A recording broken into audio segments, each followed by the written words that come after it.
Hey everybody, Unstable Gamer here, and welcome back to another Ace video. Today we're going to be talking about a couple things. First, the massive update that just came out. There is so much there to take a look at. I'm sure you've seen it in your mail. Also, we're going to take a look at the newest event, talk about the newest hero as well, the newest legendary. Some cool stuff there. Also, Garel or Garel, however you want to pronounce that. I'm going to say Garel. I think that's how I'm going to do that. But we're going to go ahead and talk about all of that, as well as why I haven't put a video out on this game in a couple weeks. But first, before we do, if you're just now finding this channel and you want to stay up to date with this and other games, consider hitting that subscribe button so you don't miss out.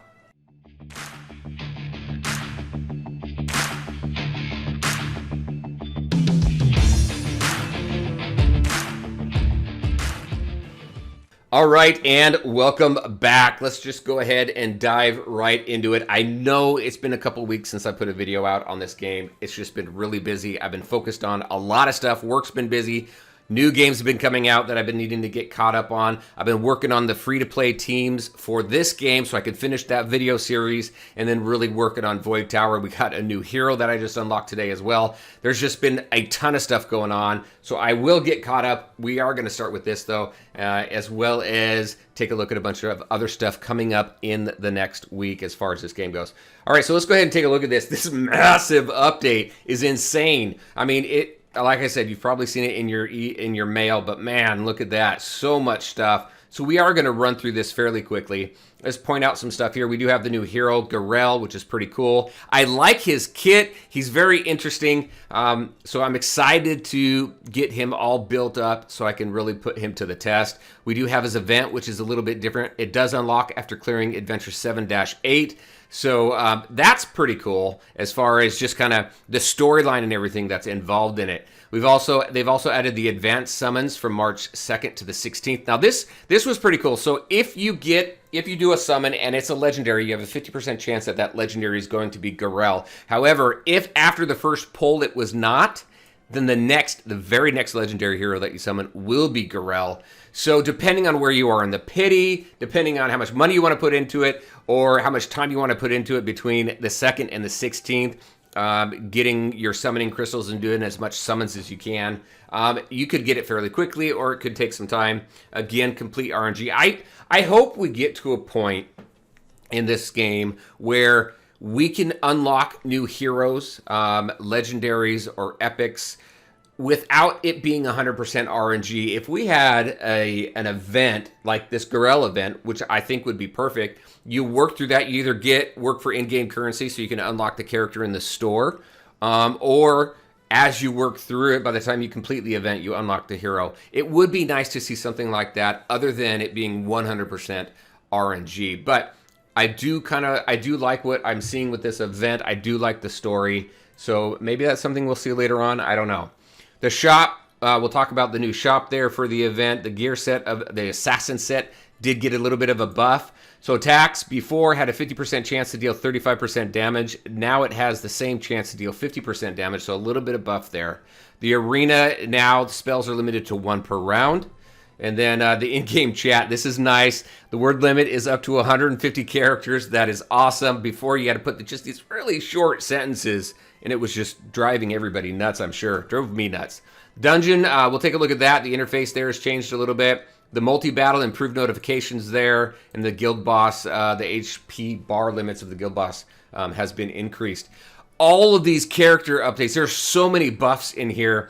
I don't even know. I haven't even read through everything to see what was nerfed, actually. I don't know really if there was a nerf here. I mean, if you just take a look at this list of legendaries, Evelyn here, 100% damage to deal 100% damage to one enemy and applies defense down for 2 turns. That was before. Now she does the same thing, but also launches a joint attack with an ally. Brand the Brilliant, which was already good. Damage increased from 100% to 150% on his basic. His ultimate got a buff as well from 100% to 120%. Godfrey, he did what he did before, but now he causes silence. His ultimate also does some additional damage.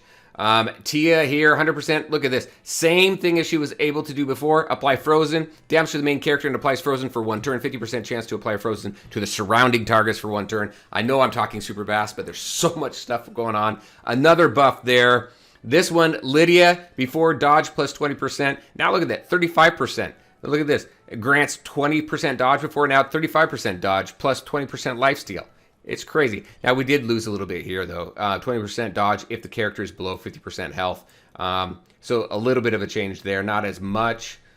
Yolanda got a buff here, too. Her ultimate right here went the resistant increase from 30% to 50%.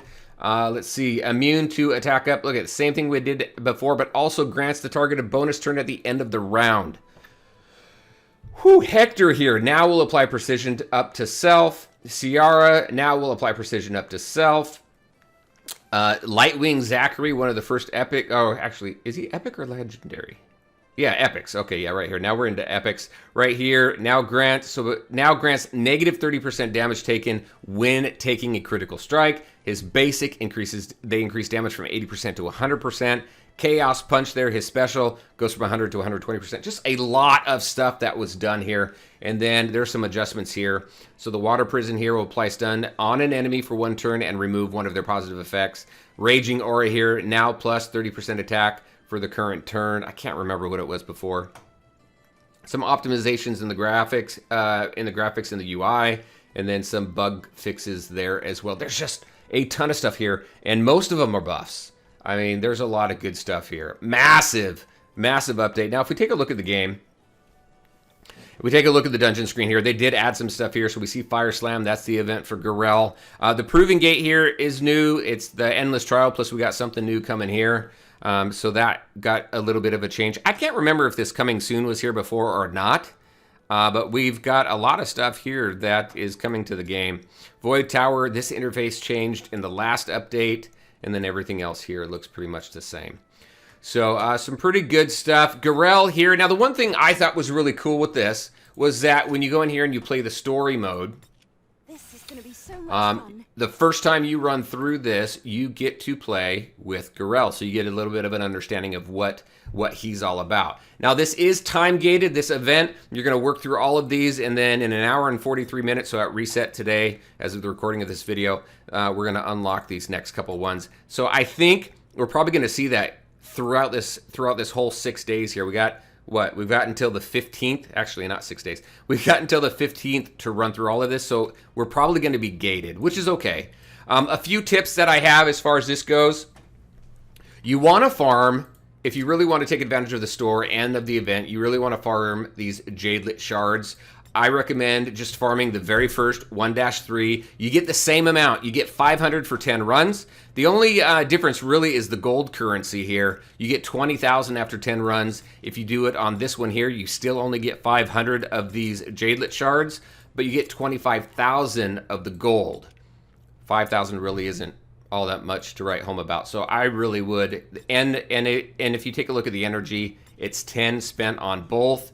So really, you want to run through it as quickly as you can, do as much as you can. I suggest doing 1-3 and collecting your shards through there. Now, if we go to the event shop, this first one, this Bantu Jadelet, you have to spend 2,000 gems in order to unlock it. So what I did is I spent 2,000 gems, or 2,000 of these shards on right here on one of these, and then by doing that, that unlocked this. Now what I'm doing is I'm focusing shards on getting as many of these as I can, these Bantu Jadelets, because I do want to get these. If you're a collector and you like the cosmetic stuff, then I would go for these. There are unlock requirements for this, so you have to complete 6-3 for this one, and then for the avatar you have to complete 9-3 on that. One thing I would not, I did spend, what was it? I think it was 60 of these Jadelets on this Advanced Summoning Crystal. Not worth it. I wish I could take it back because this doesn't guarantee a legendary. It's an epic or a legendary. If they took the epic part off of that and it guaranteed a legendary, it would definitely be worth it.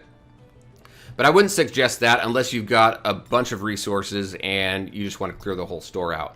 That's what I will eventually do, but in here, what I would really focus on is getting as much of these Bantu Jadelets as you can. Definitely get your 5-star pumpkins. You can get 5 of these. So running through this entire event essentially is going to get you a free 6-star. So definitely make sure to get your 5-star pumpkins. And then after that, it's really whatever else you want. I will get the foodies, so I will focus on that. That'll be the last thing I get because I definitely want to get these first. I want to get the 5-star pumpkins. and then focus on these Bantu Jalets. And then if I have enough, I really hope that I have enough for these as well. The avatar and the whatchamacallit, this thing, the frame. So those are just some tips that I have for you there. So just again, just briefly running through this, make sure you get clear out all the Bantu Jalets, make sure you get your 5-star pumpkins.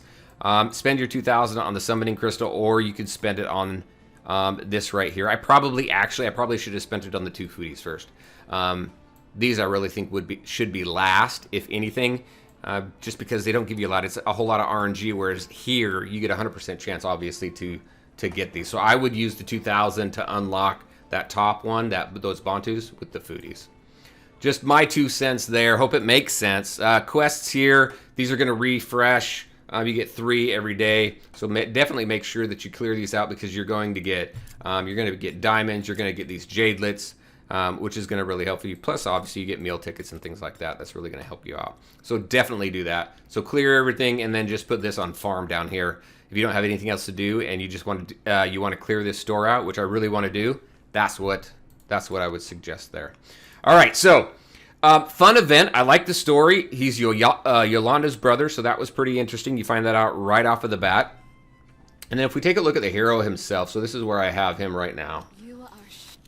I was able to unlock him. I do like his animations and his graphics. It's very cool. And he is based on a suggestion from a player, which I thought was really cool too. Whenever you can take a player suggestion and make it live in game, when devs do that, I think it's just freaking awesome. I think it's fantastic. All right, so applying my whole theory and how I gear up my my heroes is really going to be based on their stats, right? So the top 2 stats here are going to be your attack and your health. And health is going to be important with this guy because once I reconnect here, his damage is based on his health. So if we take a look at this here, it grants 2 rage at the start of battle. Each attack grants 1 rage. 6 rage removes all negative effects. So he'll definitely be helpful in some of those battles where you need to remove those from this character, and activates Azura state for 2 turns. Right here, now this Azura attacks in the flaming Azura state, deal extra damage based on Grell's max health. So you're definitely going to want to focus on that, whether you use Terra gear or you use gear and focus on the main stat being health, or have health at least on every piece of gear, something like that. The higher you get that max health, the more damage you're going to do. The basic here, really 60% damage to one enemy and 20% more if the target has a positive effect. Now, if the basic has some sort of effect where it gives a buff or a debuff, I would typically recommend the cursed set, because if you get that extra attack on the basic, then you get an extra buff or an extra debuff. This one, I really don't see a reason for that, so I would go with some other sets on this one. This one right here, so it's special. When attacked, boosts lifesteal, which is great. He's got lifesteal. He leeches, which is awesome. Level 2 plus 20% lifesteal, so you can get that up to 50% there. And then you have his special here, or his ultimate, grants attack up and defense pierce up 2 for 2 turns, then deals 105 damage to an enemy. So you can see what the attack up and the defense pierce up does over there. So pretty interesting character right now. Right now I've got him at level 50. I will get him up to level 60 here shortly. As soon as this dungeon unlocks, I will work to max out his abilities. His glyphs are currently sitting right there on level 4. And then I've just got, what I did is I put these 2 pieces of gear sets on him. I did some Terra as well as some Assassins to get some additional damage off of him as well. So we'll see how he works. I heard some early information about him, or some early feedback on him, that he'd be good on guild bosses. So we'll get to play around with him a little bit as well. And that's pretty much it. So much has happened. We got a ton of updates. We've not just to characters, but to user interfaces, plus the new event, which is pretty cool. Very excited for this. Very interested. Have you got him unlocked? Where do you feel he would best fit? Do you have him maxed out? Do you not have him yet? If you don't have him yet, or whether you do or not, what do you think of him? All right, I'm rambling on here. That is what I had to show you. Massive update, fun event. Let me know your thoughts. All right, as always, I want to thank you all for taking the time to watch the video. If you liked it, make sure to hit that like button and share your thoughts and questions in the comment section below.